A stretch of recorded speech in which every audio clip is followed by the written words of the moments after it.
and welcome to another episode of Downtime Distractions.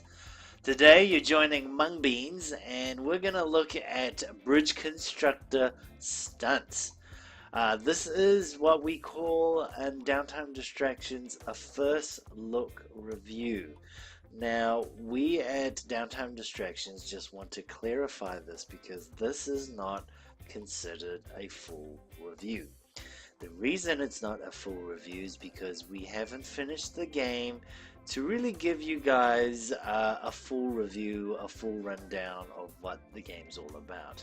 However, we have played the game for a significant amount of time to really be able to give you guys an idea of what the gameplay is like, what you're going to get into, and enough for us to give a conclusion and sort of point out certain parts of the game. So, with that all aside, let's get right into it. So when we come into the game, it's basically got this simple map layout where it's got 5 different zones, and the zones unlock as you progress through the game. So I've only just unlocked the first 2 zones, and each zone has about 5 to 6 levels each. I'm not quite sure with these ones that hasn't been unlocked, but so far that seems to be the case. So each zone has these little sort of like screw icons you could see here, these little screw icons, and that's the aspect of it where it's going to cater for those completionists who really want to get, every stage right, want to get every single item. So that in a sense is probably the replayability of the game. Before we start a level, I just want to say this game is basically a Angry Birds and Trials game fused together. The aspect of it where it's like Angry Birds is that you'll be destroying a lot of things to earn points, and then the aspect of Trials in this game is when you're doing kind of crazy airtime moves and spins and things when you're jumping off ramps to earn points as well. At the end of it, it is still sort of stage-driven based sort of game, and that's basically it in a nutshell.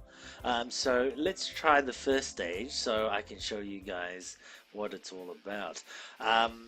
The controls are very simple. On the keyboard, you basically just run the engine to go forward. There's no real controls over going backwards or forwards or up and down. It's all about the speed and the momentum you gain from ramps.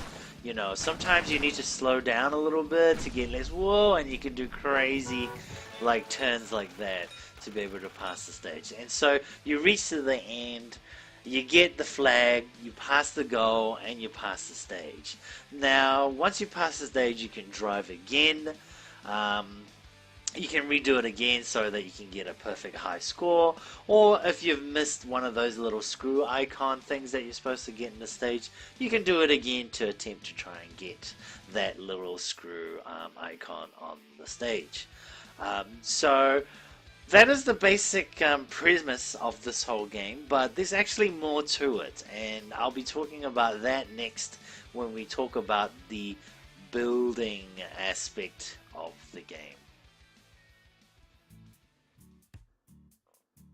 So you're probably wondering, well, what is this bridge construction part of the game is all about?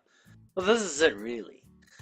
So every stage you have potential to basically run through the course, but you do need to build a bridges to get across the course and eventually reach the finish line. To do that, it's not very open in a sense where you can build bridges anywhere you like.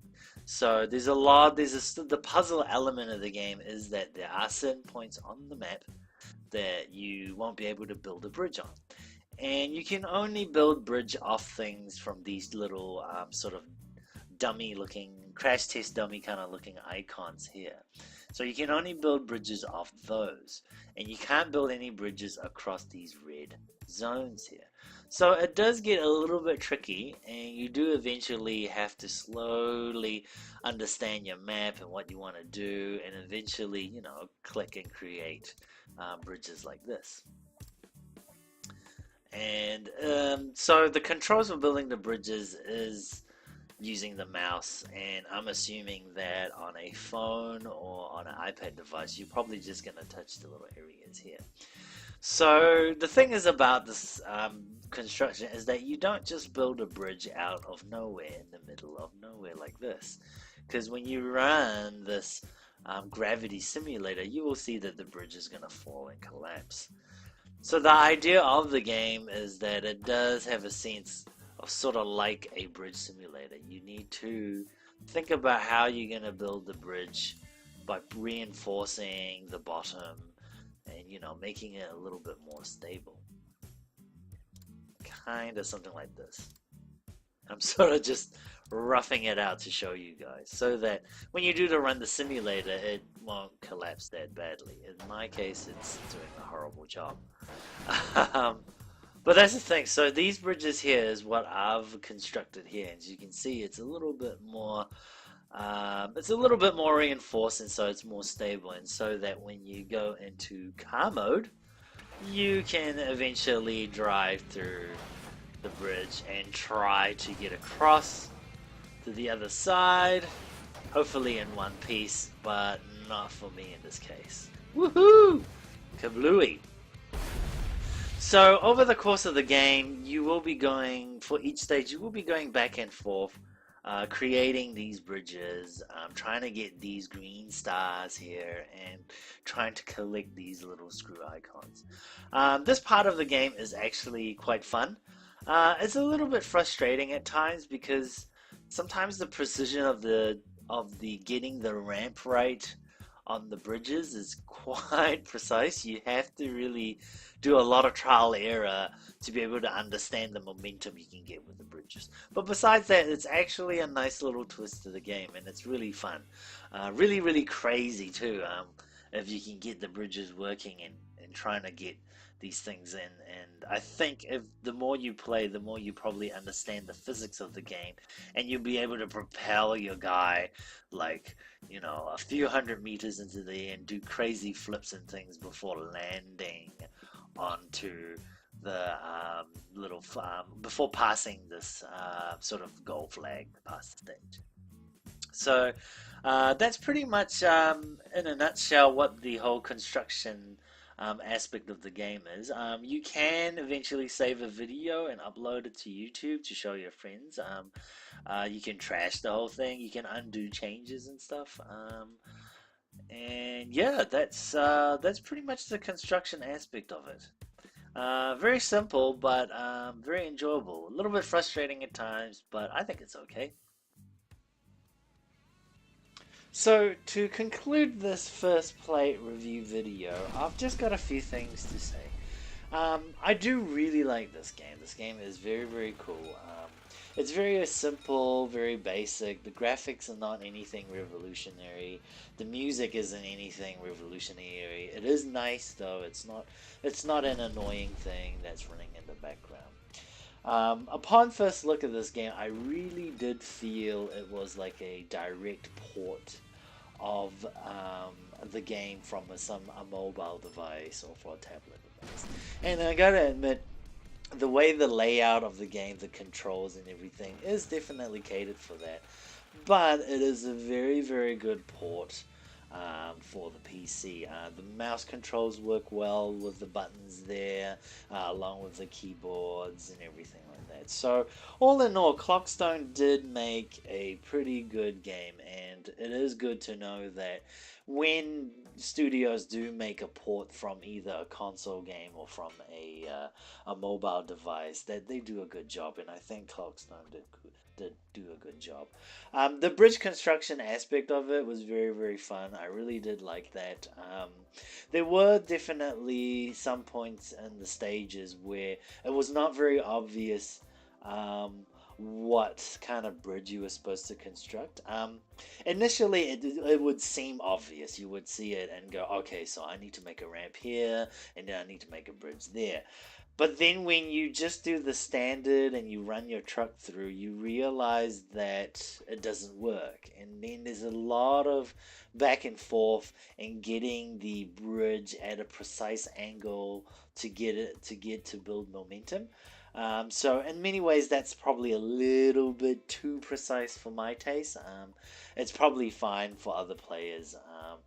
But yeah, that was the sort of the bit where I did actually got to a point from being, yeah, it's a lot of fun going through stages, going through these crazy stages, and then it just stopped. And when it got hard, the puzzles got a bit more tricky. I just really had to stop and trial for a good, lengthy time, long enough to kind of make it feel like it's starting to get annoying. So maybe, if Clockstone watches this video, maybe there could be some hints on certain stages. Maybe you can buy hints or something that will help you work out how to make a better bridge. I mean, in saying that, there's probably tutorials out there where people have already worked it out, and you could probably find out how to make perfect bridges. But a lot of these games, you don't really want to go and find, a tutorial guide straight away. You kind of want to try it out yourself.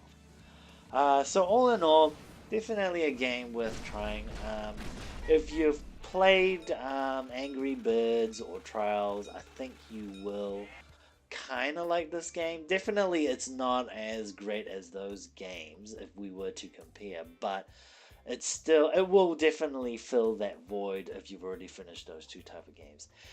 As coming from someone if someone who's never played any of those games and you want to jump on this game to begin with, not quite sure if this is the best game to get into. I would recommend actually jumping into the more popular games, because those games are sort of a little bit more um, design wise is a little bit more sort of where this game originated from, and it's worth playing those games before playing this one. The price for the game is not too bad. In New Zealand dollars, it's probably a little bit out of sort of what I expect this game to be, but there'll probably be a lot of Steam sales and you can get this game for cheap. I'm guessing the US prices are probably going to be a lot better, so yeah, give it a go if you're interested in these kind of games. If you've never played these sorts of games too, I would sort of maybe make a pass of this and try something a little bit more popular like Angry Birds or Trials. So that's it. I hope you guys enjoyed the video. Again, please subscribe if you feel we are doing a good job. It's always great to get support from you guys. And then again, just to let you know that this is a first play review and it's not a full review. So again, we'll probably be sort of indicating this in more videos moving ahead. But it's just to stop the confusion that I think that some of our viewers are having. So again, please join us next time, either me or Mesh or Rad, for another video from Downtime Distraction.